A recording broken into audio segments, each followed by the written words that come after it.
So hello dear students, welcome to the competition warriors. और आज के इस वीडियो में हम लोग जानने वाले हैं दिल्ली पुलिस के बारे में। दिल्ली पुलिस का नोटिफिकेशन आ चुका है।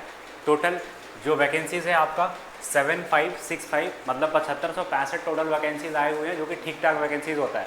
तो आज के वीडियो में हम लोग जानने वाले हैं इसका क्या क्या क्राइटेरिया होता है, कैसे एग्ज़ाम होता है, क्या होता है, प्री में क्या सिलेबस आता है, उसके बाद क्या होता है, सारा का सारा चीज़ आज हम लोग सॉर्ट आउट करने वाले हैं आज के वीडियो में। ठीक है, तो स्टार्टिंग से एंड तक देखिएगा पूरा का पूरा वीडियो को, हम लोग सारा का सारा इन्फॉर्मेशन आज के बारे में इसमें देखने वाले हैं।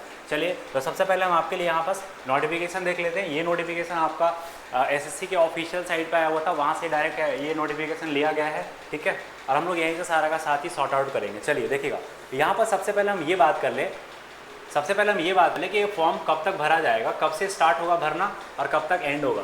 तो सबसे पहले यहाँ पर आप देख सकते हैं इसमें क्या लिखा हुआ है, the date of submission of the application date. यहाँ पर जो है, यहाँ पर देखिएगा लास्ट डेट टू अप्लाई आपका जो है, ये जो है 22 तारीख से स्टार्ट हो जाएगा और ये टोटल चलेगा 21 तारीख से 10वां महीने तक, मतलब 22 सितंबर से आपका ये स्टार्ट हो चुका है इसका फिलअप करना, मतलब कल से स्टार्ट हो चुका है आपका।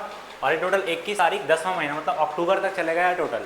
ठीक है, इसके बाद लास्ट डेट वही 21/10 तक है, ये पेमेंट्स करने का डेट है। फिर उसके बाद विंडो का है। विंडो मतलब ये होता है कि अगर आप कोई गलती कर चुके हैं, फॉर्म भरने में कोई आपसे मिस्टेक हो गया है, मान लेते हैं आपकी कैटेगरी पूछ ये अलग डाल दी है या फिर कोई टाइपिंग मिस्टेक हो गया आपसे, तो आप ये क्या है, विंडो वाले करेक्शन में जा करके करेक्ट कर सकते हैं उस चीज़ को। ठीक है, अगर आपको पता नहीं चलेगा कि सर करेक्ट कैसे करते हैं, सर इसमें रजिस्ट्रेशन कैसे करते हैं, सर इसमें फॉर्म फिलअप कैसे करते हैं, तो आप कमेंट में बता दीजिएगा, हम कैसे फॉर्म फिल करते हैं, कंप्लीट वीडियो हम आपको दे देंगे। ठीक है, चलिए यहाँ बस ये चीज़ हो गया हम लोग का, और ये सारा का सारा चीज़ हो गया। टोल फ्री नंबर पर अगर आपको कोई दिक्कत है तो आप ये टोल फ्री नंबर है एसएससी का, आप वहाँ बस कॉल करके इस चीज़ को कर सकते हैं। चलिए, इसके बाद आगे आते हैं। आगे मेरे पास क्या दिया हुआ है, ये मेरे पास दिया हुआ है कि टोटल कितना आपके पास वैकेंसीज था। तो कांस्टेबल एक मेल के लिए जो दिया हुआ है, कांस्टेबल के लिए मेल के लिए यूआर में 1974 वैकेंसी है, ईडब्ल्यूएस का 456 वैकेंसी है और ओबीसी का 967 वैकेंसीज है टोटल। अगर यूआर का टोटल वैकेंसी का बात करें इसमें, तो यूआर का टोटल वैकेंसी कितना है, 3174 आपका यूआर का टोटल वैकेंसी है। और ईडब्ल्यूएस का टोटल कितना वैकेंसी है, 756 इसका टोटल वैकेंसी ईडब्ल्यूएस का है। एंड ओबीसी का कितना वैकेंसी है, ओबीसी का 1608 वैकेंसी है। और टोटल वैकेंसी अगर हम देखना चाहें तो 7565 टोटल वैकेंसी है दिल्ली पुलिस में, जो कि ठीक ठाक वैकेंसी माना जाता है आपके लिए। ठीक है, ये जो जॉब है आपका लेवल 3 का जॉब है, पे स्केल आपका ये है, यहाँ पर आप देख सकते हैं सारा का सारा चीज़। ठीक है, यहाँ तक आपका टोटल वैकेंसीज हो गए। अब आते हैं आगे चलते हैं, इसमें क्या क्या चीज़ दिया हुआ है। यहाँ पर देखिएगा 10%, ये भी लिखा हुआ है 10% vacancies are reserve for the ex serviceman. जो एक सर्विसमैन होता है, पहले से काम कर रहा होता है, उनके लिए 10% वैकेंसीज क्या है, यहाँ पर रिजर्व्ड है। चलिए, इसके बाद और आगे चलते हैं, और ये सारा का सारा चीज़ हो जाएगा आपका कि अगर आप SC ST कैटेगरी से बिलोंग करते हैं तो आपको 5 ईयर रिलैक्सेशन मिलेगा एज में। अगर आप OBC से बिलोंग करते हैं तो आपको 3 ईयर्स मिलेगा। ठीक है, अगर आप स्पोर्ट्स पर्सन है, स्पोर्ट्स कोटा से है, तो आपको 5 साल फर्दर मिलेगा। ठीक है, चलिए इसके बाद हम बात कर लेते हैं और क्या क्या चीज़ है इसमें। ये सब आपके काम का चीज़ नहीं है, हालांकि अभी आप प्रिपरेशन कर रहे हैं तो सारा चीज़ आपका होगा, एज वगैरह का कोई दिक्कत होगा नहीं। बाकी फर्दर भी आपको लग रहा है कि नहीं सर ये डाउट नहीं क्लियर हुआ, तो आप कमेंट बॉक्स में बता दीजिएगा, हम फर्दर उस पर वीडियो बना करके आपको बता देंगे कि ये चीज़ क्या होता है। बाकी जो मेन पॉइंट होता है, जो आपको जानना जरूरी है, वो चीज़ हम सारा का सारा चीज़ आपको सिर्फ बता देते हैं इसमें। चलिए, इसके बाद अगर हम बात करें यहाँ पास, तो यहाँ पास फॉर्मेट्स वगैरह दिया हुआ है कि अगर आप OBC में हैं तो आप फॉर्मेट्स वगैरह आपको बनाना पड़ेगा। बहुत सारे लोग को ये लगता है कि सर हम OBC हैं तो OBC सर्टिफिकेट कैसे बनवाएं। OBC सर्टिफिकेट जो है आपको एक SSC के फॉर्मेट पे बनाना पड़ता है, और फॉर्मेट आपके इसी डॉक्यूमेंट में नीचे में मिल जाएगा, तो वहाँ पास आप उस फॉर्मेट में बनाना पड़ेगा आपको। ठीक है, चलिए ये आपके पास ये हो गया। एंड यहाँ पास एसेंशियल क्वालिफिकेशन जो आपके पास है 10+2 होना चाहिए। अगर आप 12th पास हैं तो आप इस वैकेंसी को भर सकते हैं। ये पहला लिखा हुआ ना, 10+2 senior secondary pass from a recognised board या educational qualification is relaxable up to 11th pass हो द। ठीक है, यहाँ पास ये बोला हुआ है कि अगर आप 12th अगर आप पास कर लिए हैं कोई भी रिकॉग्नाइज बोर्ड से या फिर एजुकेशनल वैसा इंस्टीट्यूट है, तो आप इस चीज़ के लिए एलिजिबल हैं इसको भरने के लिए। चलिए, इसके बाद और कुछ जो एसेंशियल है वो हम आपके लिए बात कर लेते हैं यहाँ पास।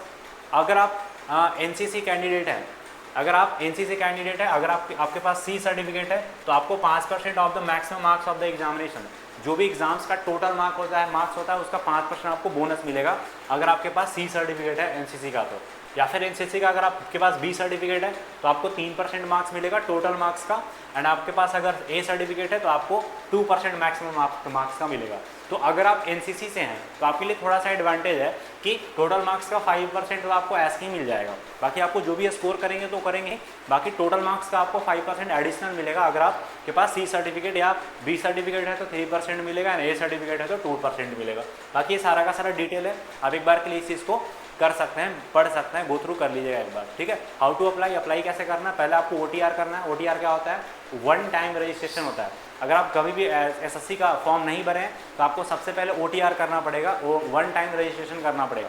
रजिस्ट्रेशन करने के बाद ही आप इस चीज़ को फॉर्म भर पाएंगे। लेकिन अगर आप कभी भी SSC का फॉर्म भरे हैं तो आपका पुराना रजिस्ट्रेशन नंबर होगा, वो भी ज़्यादा पुराना नहीं, अगर आप 1-2 साल के आसपास में भरे हैं, क्योंकि पहले SSC का अलग वेबसाइट था, अब SSC का अलग वेबसाइट हो गया है। तो नए वाले वेबसाइट पे आपको अलग से एक बनाना पड़ रहा है, ये आपका रजिस्ट्रेशन करना पड़ रहा है, OTR जिसको बोलते हैं। तो अगर आप नए वेबसाइट पे नहीं किए हैं तो आप सबसे पहले नए वेबसाइट पे कर लीजिएगा नया रजिस्ट्रेशन, देन इसके बाद आप लोग फॉर्म को फिल कर पाएंगे, ठीक है। हाउ टू अप्लाई यहाँ पर सारा का सारा चीज़ है, आप बता दीजिएगा। अगर आपको नहीं पता चल रहा है कि सर अप्लाई कैसे करें, कौन सा लिंक है, क्या है, नहीं है, हम सारा चीज़ आपको अगले वीडियो में बता देंगे, अगर कमेंट्स ठीक ठाक आ जाता है इस वीडियो पर तो। चलिए इसके बाद हम बात कर लेते हैं, ये तो हम सिर्फ आपको ऊपर ओवरव्यू दे रहे हैं कि क्या क्या चीज़ मेरे पास आ जाएगा, ठीक है। बाकी फॉर्म भरने के लिए आपको टोटल कितना पैसा देना पड़ेगा, 100 रुपीज़ आपको देना पड़ेगा। Women candidates and candidates belong to the schedule caste SC ST और ex serviceman eligible for the reservation are the exempted for the payment of the fee free. यहाँ पास ये बोला हुआ है कि अगर आप वुमेन कैंडिडेट हैं या फिर SC ST से बिलोंग करते हैं या फिर एक सर्विसमैन है तो आपको वो 100 रुपया भी नहीं देना पड़ेगा, फ्री ऑफ कॉस्ट आपका इसमें फॉर्म फिलअप हो जाएगा, ठीक है। बाकी आप UPI वगैरह से इसको कर सकते हैं, नेट बैंकिंग से कर सकते हैं, वो चीज़ आपका हो जाता है, वो अलग सी चीज़ है। चलिए इसके बाद और देख लेते हैं window for the application correction, ये तो आपका हो गया। एप्लीकेशन करेक्शन आपका 29 तारीख से लेकर के 31 तारीख तक होगा। बताया था ना आपको कि पहले तो आप कितना तारीख तक, 21 तारीख तक, 21/10 तक आप इस फॉर्म को भर पाएंगे, एंड उसके बाद अगर कोई लगता है कि नहीं सर गड़बड़ी हो गया है, हम इस चीज़ में नहीं, मतलब टाइपिंग एरर हो गया है, तो आप उसको 29 तारीख से लेकर के 31 तारीख तक के बीच में आप उसको करेक्ट कर सकते हैं। चलिए इसके बाद हम बात करते हैं यहाँ पर कि कहाँ कहाँ सेंटर्स हैं। सेंटर्स आपके पास यहाँ पर चूज़ करने वाला होगा, आप आराम से जा करके उसको चूज़ कर लीजिएगा सेंटर्स को, ठीक है। ये चीज़ हो गया आपका, सारा का सारा चीज़ दिया हुआ है, आप एक बार वहाँ पर जाइएगा तो पता चल जाएगा। ये चीज़ आपके काम का चीज़ नहीं है, जो काम का चीज़ है उस पर हम डायरेक्ट आते हैं। Scheme of the examination, exam कैसे होता है, सिलेक्शन प्रोसेस क्या होता है, वो चीज़ हम सबसे पहले जान लेते हैं। The examination will be consist of the computer based examination, exam आपका ऑनलाइन होगा, and the endurance and measurement test, फिर इसके बाद आपका फिजिकल टेस्ट होगा, and followed by the medical examination of the short listed candidate. इसमें साफ साफ ये बोला जा रहा है कि पहले आपका क्या होगा, पहले आपका प्री एग्जाम होगा जो कि ऑनलाइन एग्जाम होगा। प्री एग्जाम में क्या क्या आएगा हम लोग आगे बात करेंगे। पहले तो आपका प्री एग्जाम होगा, देन प्री एग्जाम के बाद आपका फिजिकल स्टैंडर्ड टेस्ट होगा जिसको हम PET बोलते हैं, ठीक है। देन उसके बाद आपका मेडिकल टेस्ट होगा। अगर एक सारी चीज़ में आप क्वालिफाई कर जाते हैं तो आप फिर इस पोस्ट के लिए एलिजिबल हो जाएंगे, ठीक है। Marks scored by a candidate in the computer based examination is conducted in multiple shift will be normalized by the using the formula published by the commission wide with notice dated itna on the website, and the such normalized score will use in the determined final merit cut off marks of the examination. यहाँ पर ये बोला जा रहा है कि आप जो प्री लेवल का एग्जाम देंगे, आप जो मार्क्स लाएंगे तो वहाँ से आपका कट ऑफ निकलेगा, जो आपका प्री का मार्क्स होगा वहाँ से आपका कट ऑफ निकाल करके आपका फाइनल सिलेक्शन होगा, ठीक है, ना कि आपका इस पे फिजिकल वगैरह पे। The candidate of the schedule of the conduct of the CB indicated in the notice in tentative, any changes in the schedule of the examination will be informed in the candidates only through the website, ठीक है। ये सारा का सारा चीज़ है। अब देखिएगा हम लोग ये इस पे आ जाते हैं कि कंप्यूटर बेस्ड टेस्ट जो होता है आपका जो प्री जो होगा वो प्री का नेचर क्या होता है। ये बोला हुआ है the computer based examination will consist of one objective type multiple choice paper consist of 100 question carrying 100 marks with the following composition. यहाँ पर ये बोला हुआ है कि अगर आप प्री देने जाते हैं तो प्री में आपसे टोटल 100 मार्क्स मतलब 100 क्वेश्चन पूछे जाएंगे और एक क्वेश्चन टोटल 1 मार्क्स का होगा, तो आपका 100 मार्क्स का एग्जाम होगा। अब इसमें 100 मार्क्स में क्या होगा कि टोटल 4 पार्ट में बटा हुआ है, part A, part B, part C और पार्ट डी, 4 पार्ट में टोटल बटा हुआ है। 4 पार्ट में पहला पार्ट हम लोग का ये आ जाता है तो जनरल नॉलेज एंड कंप्यूटर वाला सेक्शन। जनरल नॉलेज में क्या आता है आपका टोटल 50 क्वेश्चन आएगा। जनरल नॉलेज जीके जीएस जिसको आप लोग बोलते हैं, GK GS and current affair.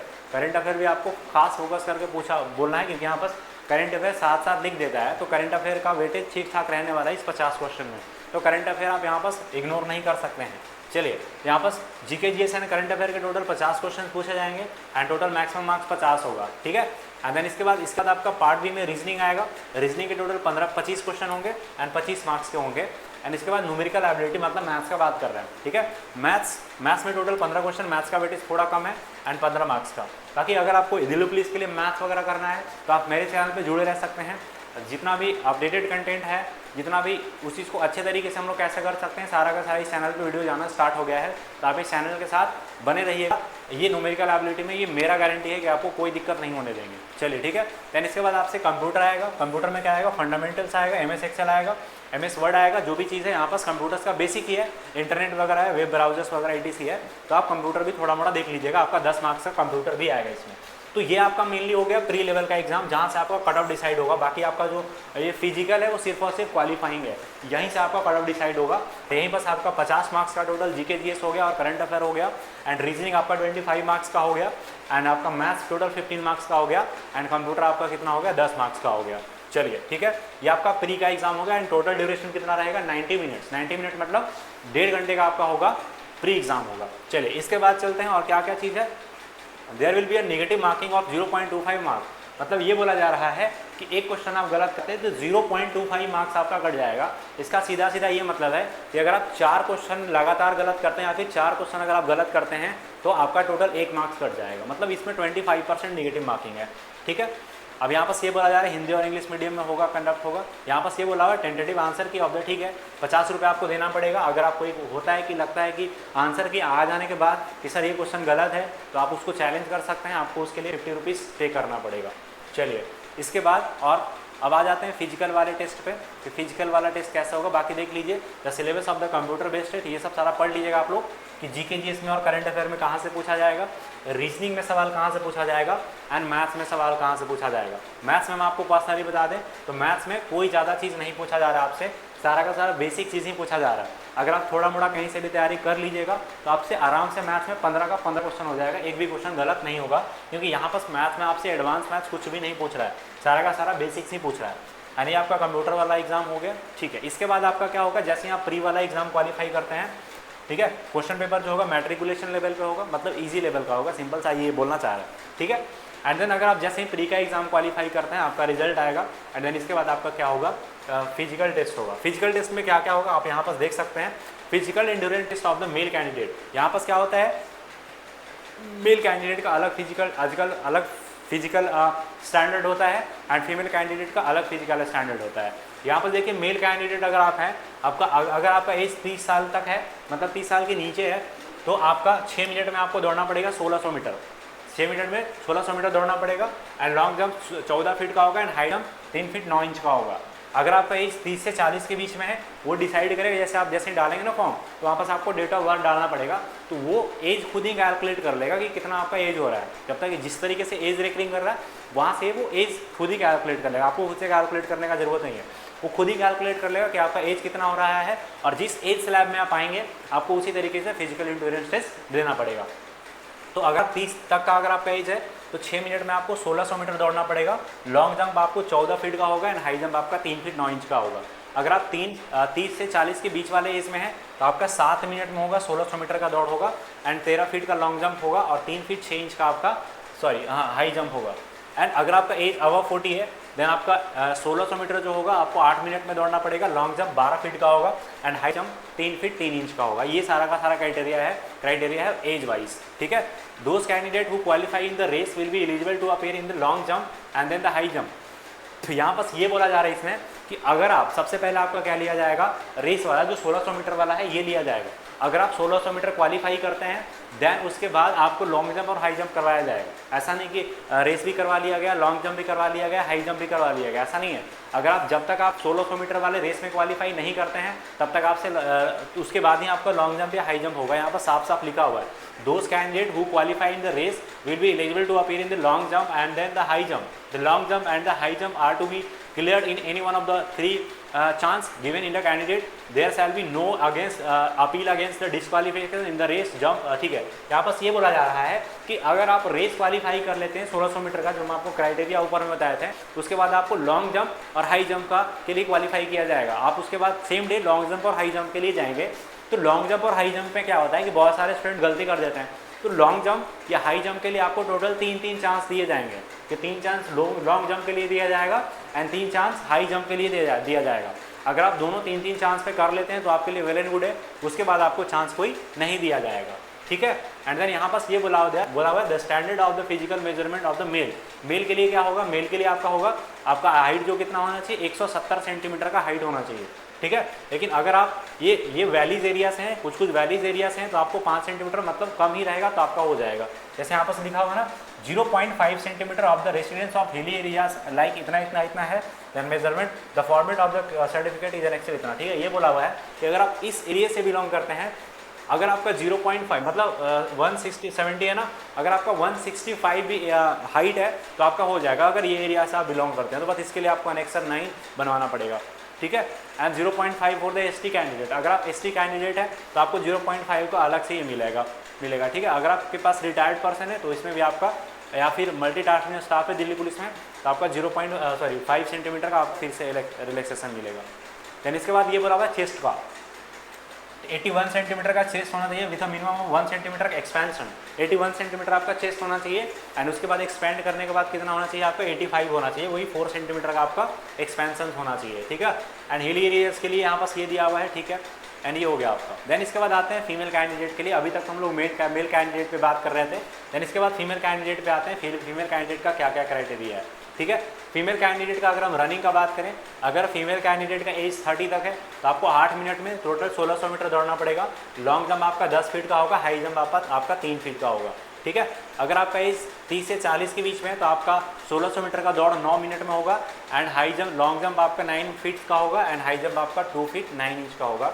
And अगर आपका एज 40 अबव है, अगर आप फीमेल है और आप एज 40 अबव है तो आपका जो है 10 मिनट में आपको टाइम दिया जाएगा 1600 मीटर दौड़ने का, और 8 फीट आपका लॉन्ग जंप होगा और हाई जंप आपका 2 फीट 6 इंच होगा। ठीक है, ये सारा का सारा क्राइटेरिया था, सारा का सारा चीज़ हम आपको बता दिए हैं। एक बार के लिए आप क्या करिएगा, ये नोटिफिकेशन हम आपको टेलीग्राम ग्रुप में डाल देंगे या फिर टेलीग्राम चैनल। अगर आप मेरा टेलीग्राम चैनल नहीं ज्वाइन किए हुए हैं तो वीडियो के डिस्क्रिप्शन में आपको टेलीग्राम चैनल का लिंक मिल जाएगा, आप वहाँ से टेलीग्राम चैनल ज्वाइन कर सकते हैं। ये सारा का सारा इन्फॉर्मेशन, ये जो PDF आपको दिख रहा है, आप तो एक तो चाहे तो SSC के ऑफिशियल साइट से डाउनलोड कर सकते हैं, या फिर हम ये सारा का सारा वीडियो हम आपके अपने चैनल पे डाल देंगे तो आप वहाँ से भी देख सकते हैं। ठीक है, चलिए standard physical measurement for the female candidate के लिए क्या होगा, स्टैंडर्ड फिजिकल कैंडिडेट का 155 सेंटीमीटर का हाइट होना चाहिए। ठीक है, 2 सेंटीमीटर का आपका रिलैक्सेशन भी अगर आप हिली एरिया से आ रहे हैं तो। ठीक है, वहाँ पर मेल कैंडिडेट के लिए कितना था, 170 था, यहाँ पर फीमेल कैंडिडेट के लिए कितना है, 157 है एंड यहाँ पर 2 सेंटीमीटर का यहाँ पर रिलैक्सेशन भी है, आप उस चीज़ को देख सकते हैं। ठीक है, यहाँ पर आपका सारा चीज़ हो गया। मेडिकल स्टैंडर्ड क्या क्या चीज़ होना चाहिए, आप एक बार के लिए टैटूज वगैरह नहीं होना चाहिए। The tattoos on the various part of the body are permissible as a part of the detail given in the, मतलब होता है ना कभी कभी कि टैटू किस तरीके का बना हुआ होना चाहिए, कैसा नहीं बना हुआ होना चाहिए। बहुत सारे का डाउट होता है कि सर अगर टैटू बना हुआ है तो हम जा सकते हैं क्या, तो टैटू का भी कुछ क्राइटेरिया लिया हुआ ना, content tattoos depicting religion symbols of the figures and the names as a follows in the Indian army shall be permitted. यहाँ पर ये बोला जा रहा है कि अगर आप कंटेंट टैटू में अगर आपका कोई रिलीजियस सिंबल्स है या फिर इंडियन आर्मी का टैटू है तो ये आपका परमिटेड है। या फिर लोकेशन क्या है टैटू का, tattoo mark in on the traditional sites on the body like the inner aspect of the foreman but only the left forums big. ठीक है, ये सारा का सारा चीज़ है, तो आप एक बार देख लीजिएगा, ज़्यादा चीज़ है नहीं इसमें। ठीक है, admission of the exam centre में ये सारा का सारा चीज़ क्या दिया हुआ है, सारा का सारा चीज़ इसमें आपका दिया हुआ है। तो जो इन्फॉर्मेशन जो मेन इन्फॉर्मेशन था आपके लिए हम सारा का सारा चीज़ आपको एक्सप्लेन कर दिए हैं। बाकी ये चीज़ आप पढ़ सकते हैं क्या चीज़ है क्या चीज़ नहीं है। हिंदी यहाँ पर जो आपका एग्ज़ाम कैसा होगा, दैन उसके बाद आपका फिजिकल टेस्ट होगा, दैन उसके बाद आपका मेडिकल टेस्ट होगा, ये सारा का सारा चीज़ दिया हुआ है। ये क्या चीज़ दिया हुआ है, against the candidate who the guilty of the misconduct. ठीक है, ये सारा का सारा मिसकंडक्ट तो आप लोग करेंगे नहीं। ठीक है, चलिए ये आपका पूरा का पूरा नोटिफिकेशन हो गया। ये सारा का 70 पेज का है, ये सारा पेज है। तो एक बार के लिए आप टेलीग्राम चैनल विजिट कर लीजिएगा, हम सारा का सारा चीज़ वहाँ पर डलवा देंगे। एक कैंडिडेट ये पूरा का पूरा PDF हम वहाँ पर अपलोड करवा देंगे आपके लिए। ठीक है ना, तो अगर कोई डाउट होगा, कोई क्वेरी होगा तो आप कमेंट बॉक्स में उस चीज़ को लिख सकते हैं या फिर टेलीग्राम चैनल पर जाकर के उस चीज़ को आप लिख सकते हैं। ठीक है, तो फिर वाइंड अप करते हैं आज का वीडियो यहीं पर, ठीक है। ये सारा का सारा चीज़ हम आपको बता दिए हैं। Tentative schedule of the computer based examination, जो आपका एग्ज़ाम होगा वो कब तक होगा, दिसंबर में होगा आपका एग्ज़ाम, दिसंबर से जनवरी के बीच में आपका एग्ज़ाम होगा। ये चीज़ आप ध्यान रखिएगा इस चीज़ को, ठीक है। तो आई होप सारा का सारा चीज़ आपको समझ आ गया होगा। अगर कोई भी क्वेरीज होगा तो आप कमेंट बॉक्स में उस चीज़ को लिख करके जा सकते हैं, या फिर आप टेलीग्राम चैनल को इसको ये लिख करके जा सकते हैं, ठीक है। बाकी अगर फर्दर कोई वैसा नीड पड़ा तो हम जरूर उस चीज़ पर वीडियो बनाने का कोशिश करेंगे। मिलते हैं आपसे नेक्स्ट वीडियो में, तब तक के लिए goodbye, take care, all the best, thank you.